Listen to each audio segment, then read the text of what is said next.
Bismillahirrahmanirrahim. Alhamdulillahirrahmanirrahim. Mari kita lihat pembahasan model keputusan antrian untuk mencari jumlah pelayan yang optimal berdasarkan model tingkat aspirasi.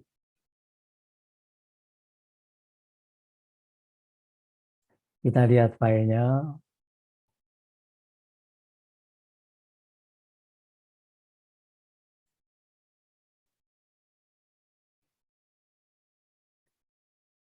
Model keputusan antrian MMC Girita Ingga Tengga berdasarkan model tingkat aspirasi untuk menentukan jumlah pelayan optimal.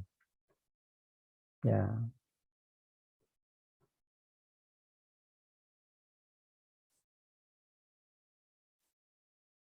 Kita lihat contohnya. Laju datang yang seperti Anda ketahui, laju datang pelanggan per jamnya lambda sama dengan 7. Mu-nya 8 pelanggan per jam. W sama dengan 0,24. Apa artinya W itu? Batas atas ekspektasi waktu berada dalam sistem E besar, W besar, yang menjadi waktu tingkat aspirasi pelanggan. Jadi W kecil ini menjadi batas atas waktu berada dalam sistem. Jadi batas tidak boleh waktu sistemnya itu untuk tingkat aspirasi ini melebihi dari 0,24 tidak boleh. Atau dalam bahasa sederhana adalah EW ini lebih kecil dari W. Ekspektasi waktu sistemnya lebih kecil atau sama dengan W.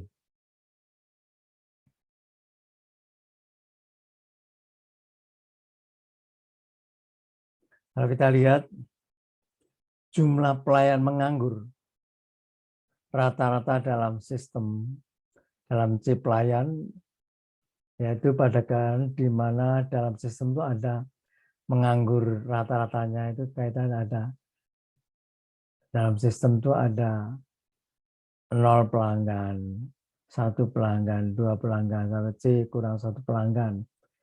Baru itu ada yang menganggur. Tapi kalau pelanggannya sudah sama dengan C, pelanggannya lebih dari C, tidak menganggur lagi pelayannya. Jumlah pelanggan menganggur rata-rata dalam sistem itu kaitannya dengan ada 0 pelanggan, 1 pelanggan, 2 pelanggan, C kurang 1 pelanggan. Kalau disingkat jumlah pelayan menganggur rata-rata, jumlah pelayan menganggur rata-rata. Disingkat jumlah pelayan menganggur rata-rata, itu sama dengan C dikurangi 0, karena ada 0 pelanggan, dikalikan produksinya 0 kali, produksinya untuk 0, ya, untuk C pelayan, ya, ditambah C kurang 1 dikalikan produksinya untuk 1 untuk C pelayan. Ditambah titik ditambah C dikurangi C kurang 1 dikalikan produksinya C kurang 1 untuk jumlah pelayan C. Jadi tadi CPMR ini jumlah pelayan menganggur rata-rata. Jumlah menganggur rata-rata. Itu bisa dihitung itu. Ini bisa dihitung ini. Proporsi pelayan menganggur rata-rata dalam sistem, yaitu dalam C pelayan, itu besarnya ini. Proporsi pelayan menganggur rata-rata. Proporsi pelayan menganggur rata-rata. Proporsi pelayan menganggur rata-rata. Ini tadi jumlah pelayan menganggur rata-ratanya dalam sistem dibagi dengan C. Ini rata-ratanya. Proporsi pelayan menganggur rata-rata. Proporsi pelayan menganggur rata-rata.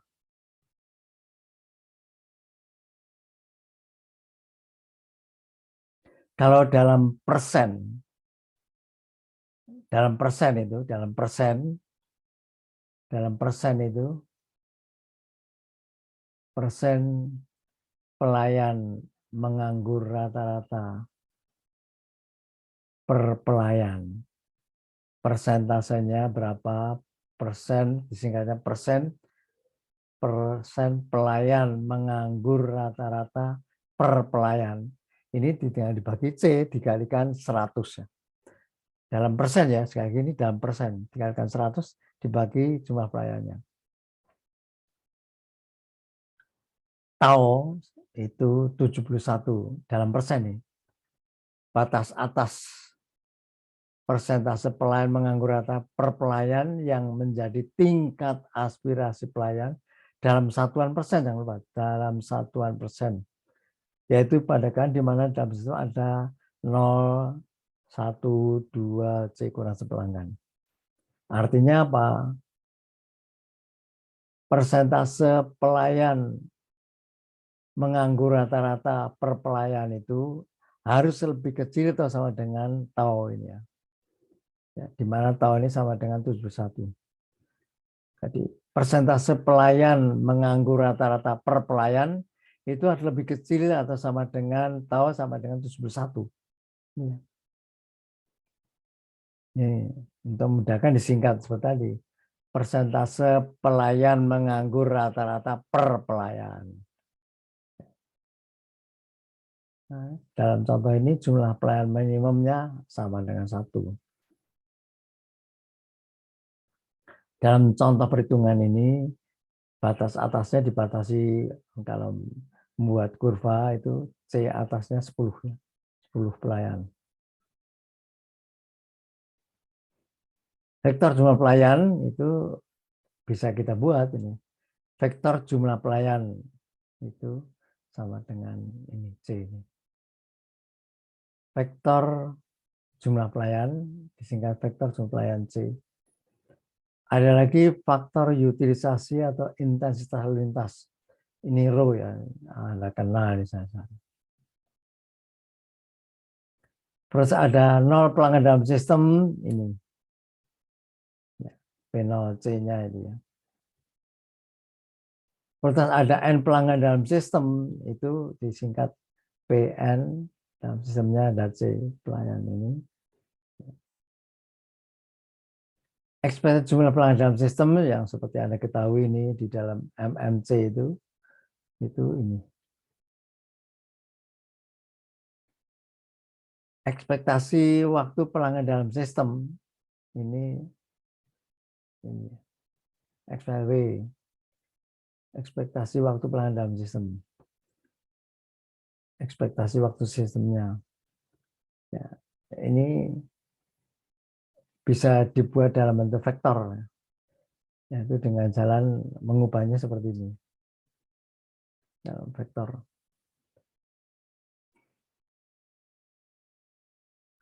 Nah, contohnya ini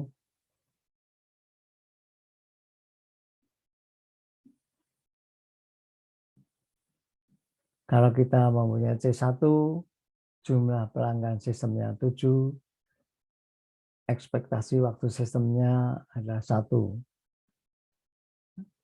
Kalau C-nya sama dengan 2, jumlah pelanggan dalam sistemnya 1,082. Ekspektasi waktu sistemnya 0,155 ya, dan seterusnya ini. Kita bisa lihat.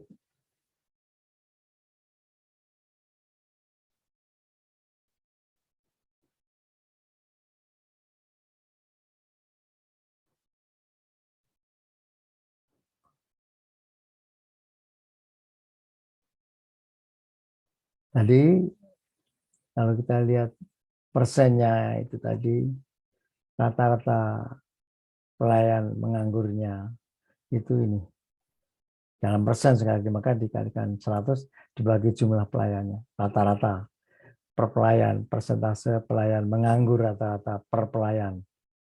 Ya, ini untuk memudahkan kita buat dalam bentuk vektor.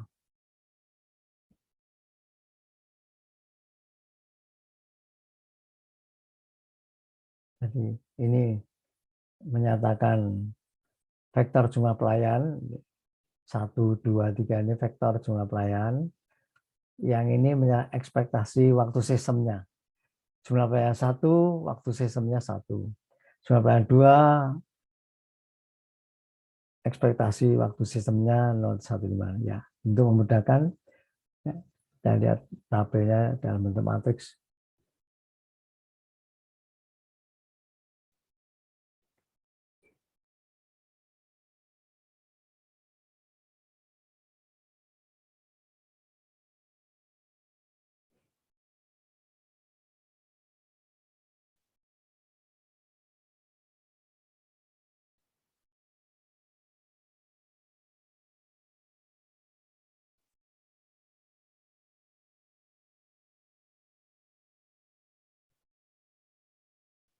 Ini M2 ini menyatakan matriks yang memenuhi persyaratan berdasarkan taunya. Taunya kan sama dengan 71% ya, 71%. Jadi yang memenuhinya itu jumlah pelayan 1, 2, 3. Untuk jumlah pelayan 1 ini persentasenya 12,5%. Untuk pelayan 2, 56,25%. Untuk jumlah pelayan 3, 70,833. Kalau yang 4, 5, 6 dan seterusnya itu melebihi dari 71% ya. Yang memenuhi persyaratan itu ini. Yang memenuhi persyaratan dari tahunnya. Tahunnya itu kan besarnya 71 ya, dalam persen. Yang memenuhi persyaratan jumlah pelayannya 1, 2, 3 dengan nilai-nilainya berkaitan dengan syarat tahunnya itu ini.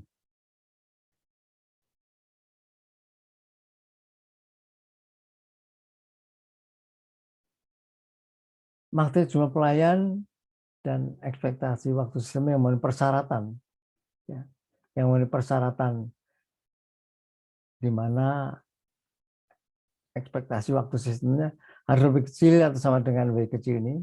W kecilnya 0,240 ya.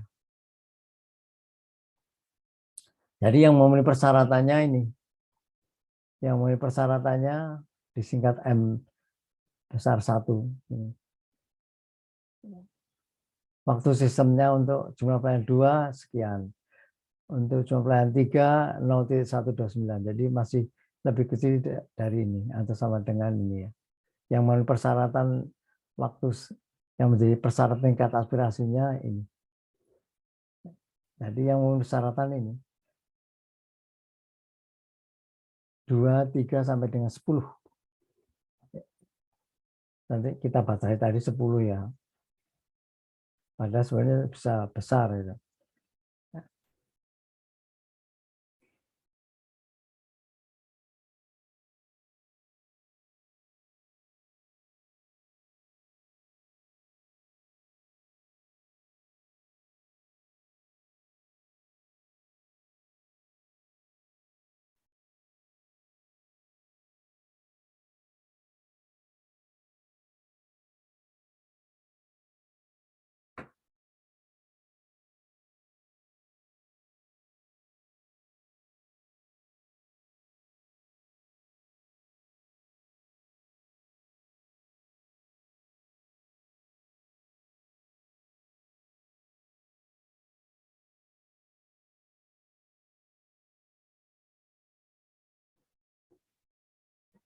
Persyaratan yang berkaitan dengan tau itu yang 70% itu kita lihat untuk 1 ini persentasenya yang dipersyaratkan untuk tahunnya itu ini. Jadi kalau untuk yang 4 dan seterusnya itu lebih besar, itu tidak memenuhi persyaratan. Jadi yang memenuhi persyaratan dari segi persen rata perpelayan itu ini C-nya ini.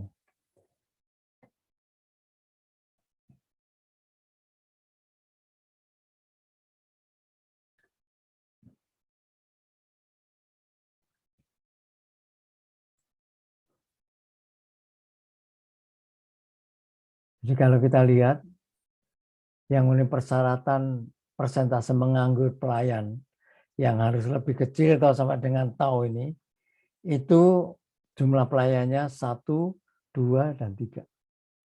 Dengan persentase menganggurnya itu untuk 1, 12,5%. Untuk 2, 56,25%. Untuk jumlah pelayan 3, 70,833%. Ya. Yang lebih besar atau sama dengan 4 dan seterusnya itu tidak memenuhi persyaratan untuk persentase menganggur pelayan yang harus lebih kecil sama dengan tau. Matriks jumlah pelayan dan EW yang memenuhi persyaratan. Ekspektasi waktu sistem yang dipersyaratkan itu adalah lebih kecil itu W kecil ya. W kecil ini besarnya 0,240. Yang memenuhi persyaratan itu adalah ini. Jumlah pelayan 2, 3, dan seterusnya. Untuk 2 itu ekspektasi sistemnya 0,155. 3, 0,129.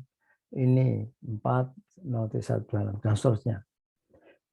Jadi yang memenuhi persyaratan untuk ekspektasi waktu sistem yang lebih kecil atau sama dengan W kecil itu, di mana W kecil sama dengan ini, itu dari 2 ke atas.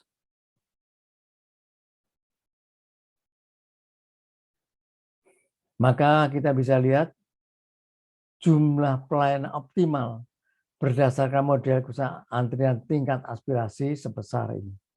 Kita bisa lihat jumlah pelayanan optimalnya berdasarkan tingkat aspirasi.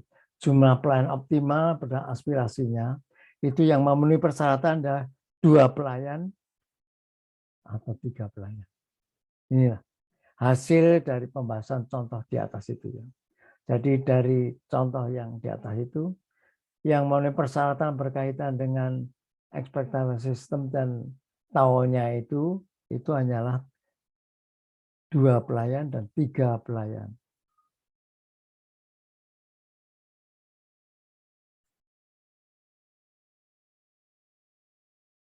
Wallahu a'lam bishawab. Assalamualaikum warahmatullahi wabarakatuh.